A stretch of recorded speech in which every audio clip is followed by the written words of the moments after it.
Hola chicos, nosotros somos estudiantes de fisioterapia de noveno semestre de la Escuela Nacional del Deporte. Rotación 2 del Hospital Mario Correa. Nuestro grupo está conformado por Victoria, Camila, Diana, Kate y les vamos a hablar sobre radiografías de tórax. Ahora vamos a ver la calidad de las radiografías. Hola chicos, lo primero que vamos a ver son los factores técnicos para identificar que una radiografía es de buena calidad. Y estos factores técnicos son 6. Y lo que pueden hacer es repetirlos y repetirlos y repetirlos hasta que se los aprendan de memoria. O simplemente pueden tener una memotecnia muy fácil que es PIRAC. PIRAC me va a significar los 6 factores técnicos. ¿Cuáles son? Proyección, penetración, inspiración, rotación, angulación y colimación. Así que apréndanse muy bien esta memotecnia porque ahorita vamos a ver específicamente cada uno de ellos. Proyección. La proyección existe la PA. La PA es la posteroanterior, donde el rayo va a entrar a nivel de la espalda. Esta radiografía el paciente se la van a tomar abrazando una especie de tabla, lo que me va a ocasionar que las escápulas se vean por fuera del tórax en la radiografía. Esta proyección es la más común de todas, pero también existe otra que la AP, o sea, anteroposterior, donde el rayo va a entrar a nivel específicamente de la parte anterior del tórax. Vamos a diferenciar esa proyección porque las escápulas se van a ver por dentro del tórax, debido a que esta proyección se realiza cuando los pacientes no se pueden poner de pie o son pacientes que son incapaces de trasladarse a los rayos X, por lo cual se le toman acostados. En la proyección lateral lo que vamos a visualizar es el mediastino claramente, la tráquea y la columna vertebral bien clara en esta proyección. Penetración. ¿Qué es la penetración? Es que tanto entra el rayos X en el tórax del paciente y se va a visualizar ya que la columna vertebral se va a dar claramente a través de la silueta cardíaca. ¿Cuándo no se va a ver claramente? Cuando está muy penetrada o está poco penetrada. Cuando está muy penetrada lo que vamos a ver es muy radiolúcido, pero cuando está un poco penetrada lo que vamos a ver es muy radiopaca. Entonces no vamos a ver claramente esta columna a través de la silueta cardíaca, ya que no debe estar ni muy penetrada ni tampoco penetrada.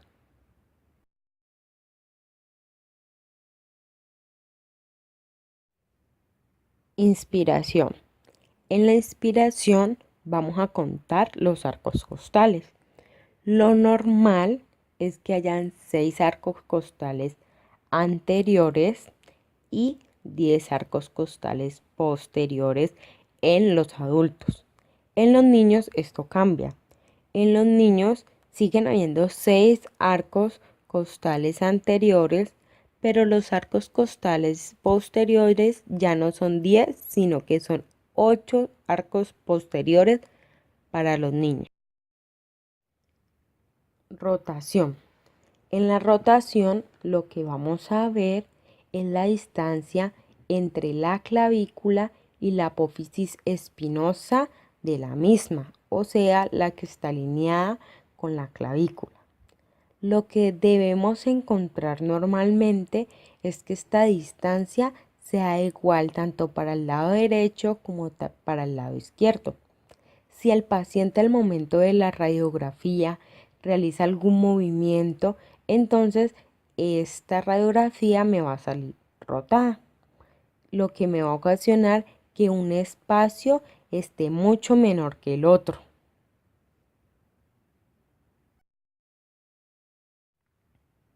Angulación. En la angulación vamos a ver las dos clavículas. Vamos a coger la cabeza de cada clavícula y vamos a trazar una línea horizontal entre las dos. Para que nuestra radiografía esté bien, lo que debe dar es una línea recta entre estas dos clavículas. Pero si el paciente se movió, se inclinó hacia un lado o hacia el otro, nuestra línea ya no va a ser recta, sino que va a estar inclinada hacia un lado o hacia el otro, dependiendo de cómo se mueva el paciente. Colimación. En la colimación vamos a ver si el rayo entra exactamente a 90 grados. ¿Cómo sabemos que entró exactamente a 90 grados? Porque se ven dos espacios intercostales por encima de la clavícula. Pero suele suceder que nuestra radiografía está mal colimada. ¿Por qué? Porque toman la radiografía por más de 90 grados, o sea que el rayo X entra súper inferior y lo que vamos a ver es más espacios intercostales de los que deben haber. Y si el rayo X entra menos de 90 grados, o sea, ínfero superior, lo que vamos a ver es menos espacios intercostales de los normales. Tenemos que tener muy en cuenta la calidad de la radiografía. Si esta radiografía no tiene una buena calidad, puede ocasionar que veamos cosas que en realidad no están. Por eso es tan importante que antes de mirar lo que es raro en nuestra radiografía, miremos si está en buena calidad. Por ejemplo, cuando tenemos una penetración mala, no está bien penetrada nuestra radiografía, vamos a ver radiopacidades, ya sea en las bases o en los apes. Pero al ver estas radiopacidades lo podemos confundir con infiltrados o si los vemos en las bases ya con un derrame pleural que en realidad no existe.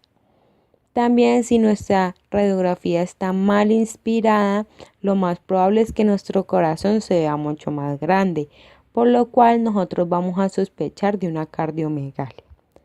Entonces es tener muy en cuenta la calidad de la radiografía para evitar que no veamos cosas que en realidad no están. Visualización normal de las estructuras del tórax. La tráquea. Columna de gas situada en mitad de camino entre las clavículas.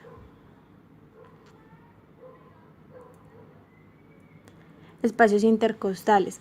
Cada espacio intercostal se enumera de acuerdo a la costilla por encima de ella.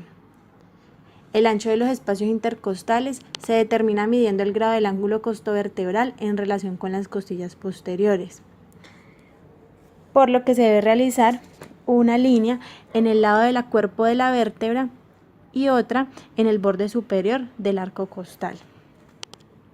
Este ángulo normalmente debe medir aproximadamente 45 grados, pero puede llegar hasta los 90 grados en determinadas patologías. El diafragma. Cada hemidiafragma tiene una forma de cúpula. El hemidiafragma derecho normalmente está entre 1 y 1.5 centímetros más alto que el izquierdo. Recordemos que debemos tomar el ángulo costofrénico y el ángulo costodiafragmático que deben ser visibles. Debemos medir también la cúpula. Para esto debemos trazar una línea que va desde el ángulo cardiofrénico al costofrénico. Posterior a esto vamos a realizar otra línea en el punto alto del hemidiafragma, paralela a la línea anterior. Y al medir esta debe ser más o menos 1.5 la distancia. El radio cardiotorácico. Este se debe medir para descartar cardiomegalia.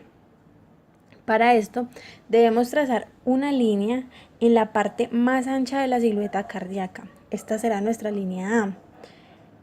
Y debemos trazar otra línea desde el ángulo costodiafragmático derecho hasta el ángulo costodiafragmático izquierdo. Para sacar la medida debemos dividir la línea A sobre la B. Si esta es menor a 0.5, está entre los rangos normales, pero si el radio de esta es mayor a 0.5, sugiere cardiomegalia. Estructuras del contorno cardiomediastinal. En el lado derecho nos vamos a encontrar la vena cava superior y el atrio derecho. En la parte anterior nos vamos a encontrar el ventrículo derecho, el apes cardíaco y el ventrículo izquierdo.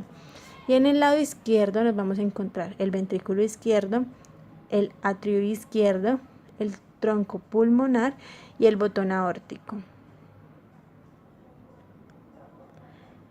El hilio pulmonar se observa en forma de manchas que aparecen a causa de diversas áreas de radiopacidad asociadas con las diferencias entre el tamaño y el grosor de los vasos sanguíneos. La sombra del corazón oscurece la zona iliar izquierda y hace que el hilio izquierdo aparezca más pequeño y más alto que el derecho. Como se puede observar en la imagen, tenemos una forma iliar cóncava, una densidad similar, y el hilio izquierdo es más alto que el derecho en 1 centímetro o más. Enfermedad pulmonar obstructiva crónica o EPOC. Existen muchas formas de diagnosticar la enfermedad pulmonar obstructiva.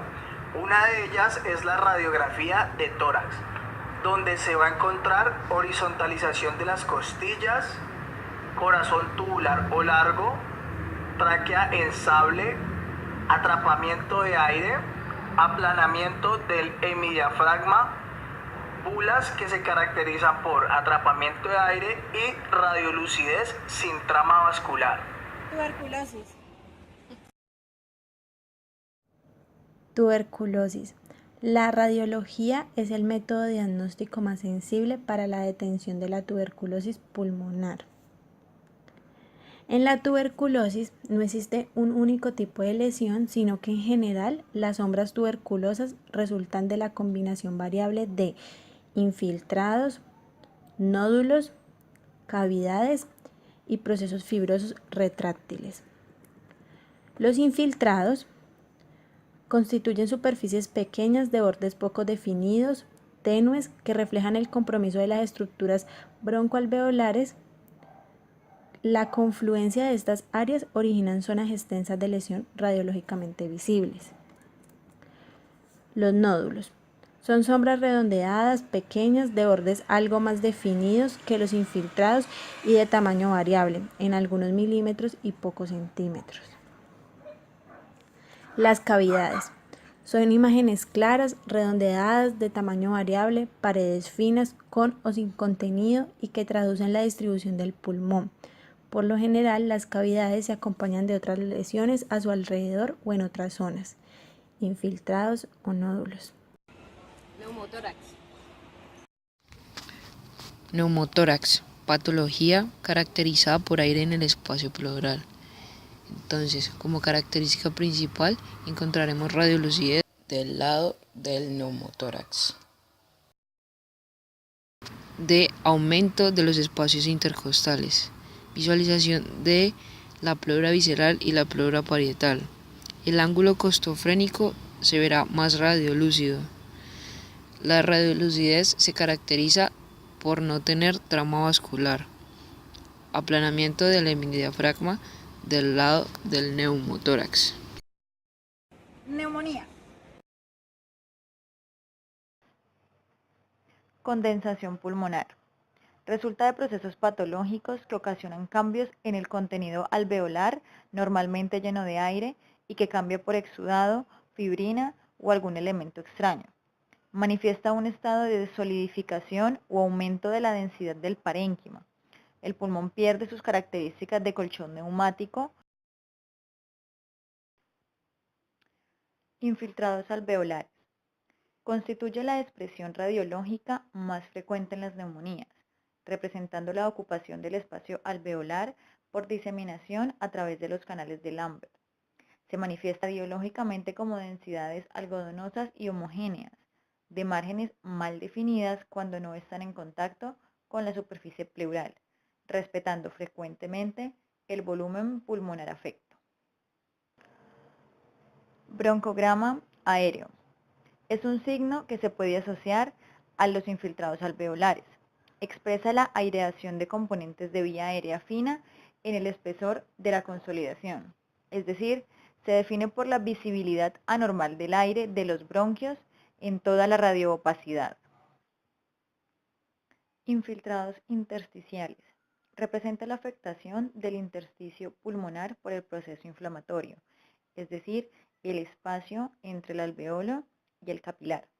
Se manifiesta como imágenes lineales, reticulares o nodulares que se suelen asociar a una pérdida en la definición de los contornos broncovasculares. Suele verse como un panal de abejas. Derrame pleural. Patología caracterizada por líquido en el espacio pleural. Característica principal de la placa de tórax con derrame pleural es borramiento del ángulo costodiafragmático. Recuerden que el líquido siempre se va hacia abajo, entonces por eso esta es la principal característica. Cuando el derrame logra extenderse y ocupar todo el pulmón, logra desplazar las estructuras hacia el lado contralateral. Por el contrario, si el derrame es menor de 500 mililitros, se visualiza mejor en una placa tomada en decúbito lateral. Nosotros somos estudiantes. Ay. ¿Qué hagas de pastelado? Pero es que ya es muy clara porque no se ve.